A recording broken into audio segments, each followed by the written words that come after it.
દિયોદર કોટડા પ્રાથમિક શાળાની અંદર આજે અમારા ગામના જે આજે દાતા થયા છે પાપડી કઢી અને મરચાના, તો હું એમનું પૂરું નામ એ આપશે અને પોતે કઈ ખુશીમાં આજે આ તિથિ ભોજન આપ્યું છે જણાવશે.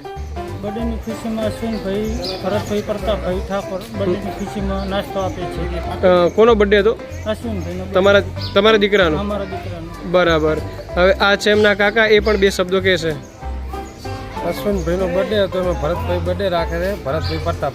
ખરેખર આપણે આ કેક ને એવું કરવું જોઈએ કે પછી આવી રીતે પાપડી ને એવી રીતે બાળકોને ખવડાવવું જોઈએ? બાળકોને ખવડાવવું પડે, અથવા બાળકોને ના ખવડાવતા ગૌશાળામાં પૈસા આલવા પડે. બાકી કેક ને આવા કોદાળ ના કપાય. બરાબર. તમે આજના દિવસમાં શું કહેવા માંગો છો? આજના દિવસમાં એમ કે છોકરાને ખવડાવવા માટે ખુશી. હા, બહુ આનંદ થશે. બહુ આનંદ. બાળકોને પણ આનંદ થશે અને એ પણ સારા આશીર્વાદ આપશે. હા.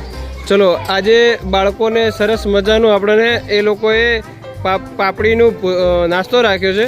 બાળકો પણ ઉત્સાહ સાથે આજે બહુ તૈયાર નાસ્તા માટે તૈયાર થઈ રહ્યા છે અને બાળકો સવારથી જ્યારે કીધું ત્યારથી તૈયાર છે.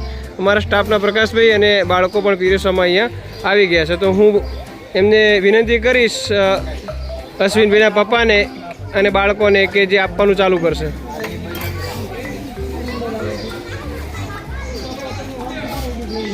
આ અમારા બાલવાટિકા અને પેલા બીજાના બાળકો છે. અમે ધોરણ વાઇઝ લાઇનસર વ્યવસ્થા જળવાય એ રીતે અમે નાસ્તો કરાવીશું. રેહાન, શું કેવું છે આજના નાસ્તા વિશે તારે બેટા? પાપડી ખાશે ને તું? સરસ.